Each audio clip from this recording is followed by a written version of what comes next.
Hey everybody, Paul here. Welcome to the channel. Today's video was inspired by a post from a member of my paid learning group, the Qroo Spanish Crew. I have a ton of interaction with the folks over there and they inspire many of the videos here on this main channel. Specifically in this video, I'll be giving you some little plug and play patterns, I love patterns, to say things like, how are things going at work? How's school going?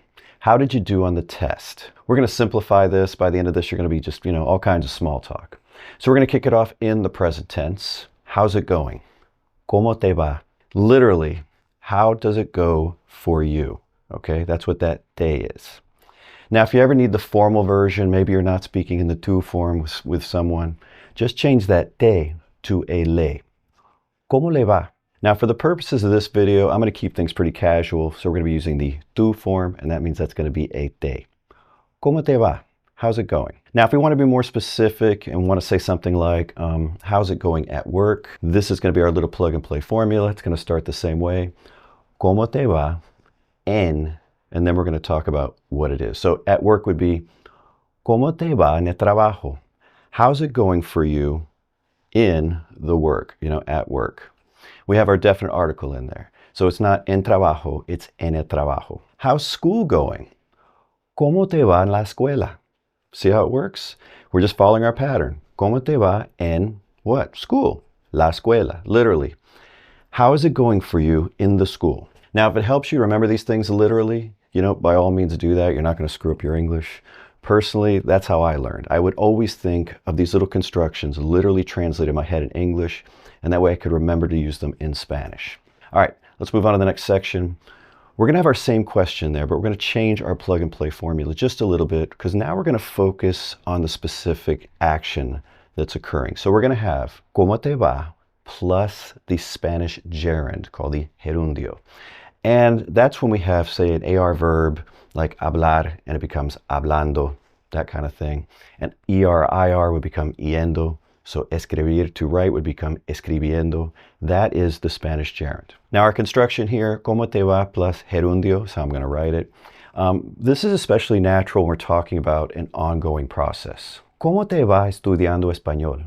How's it going studying Spanish? How's it going for you studying Spanish? ¿Cómo te va trabajando desde casa?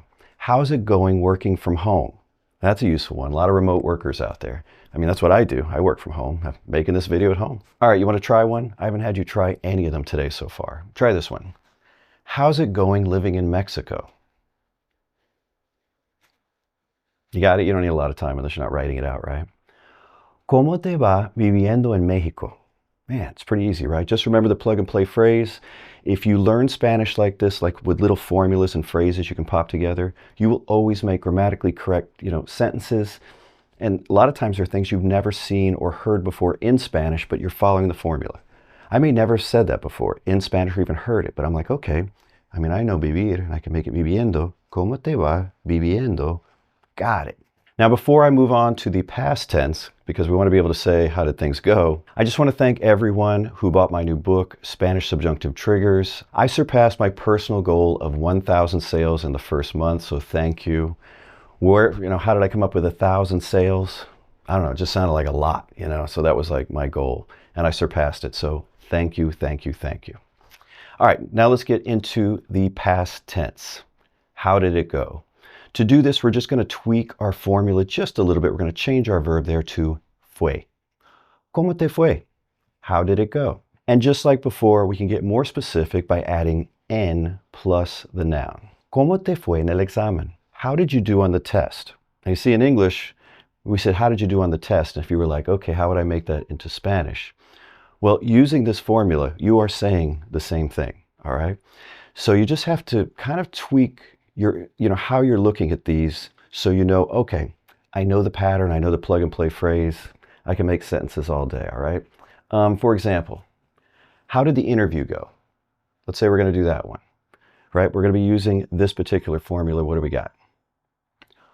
¿Cómo te fue en la entrevista? Now you might have been like, okay, Paul, I did no interview. I got stuck on interview. You still knew the rest, right? So you could just learn a word, okay? Let's say I looked up interview, la entrevista. Can I ask somebody how they did in the interview? Yeah, because I know the patterns, so I can plug this new word into the pattern. That's how I teach, and I think it is the fastest way for adults to learn how to speak Spanish. Now you might be wondering, hey Paul, can we do that gerund thing too, plus gerundio? Of course you can. ¿Cómo te fue plus gerundio? How did it go studying for the test? How would you do that one? ¿Cómo te fue estudiando para el examen? Did you get that one? And again, if it's just coming down to like a word there at the end, that shows that you've got the format down, all right? You want to try to do one more? Okay. How did it go working with that team? And you're really like, oh, that's a lot of new vocabulary, Paul. Maybe. I don't have any coffee today. This is very unusual for me. ¿Cómo te fue trabajando con ese equipo? All right. If you got the first part right, the ¿Cómo te fue trabajando, and you had trouble, you didn't know team, something like that, you're still killing it. I'm telling you, you're killing it. Well, that's all I have for this particular video. Thanks for watching it. As usual, don't forget to give it a thumbs up. And until next time, hasta luego.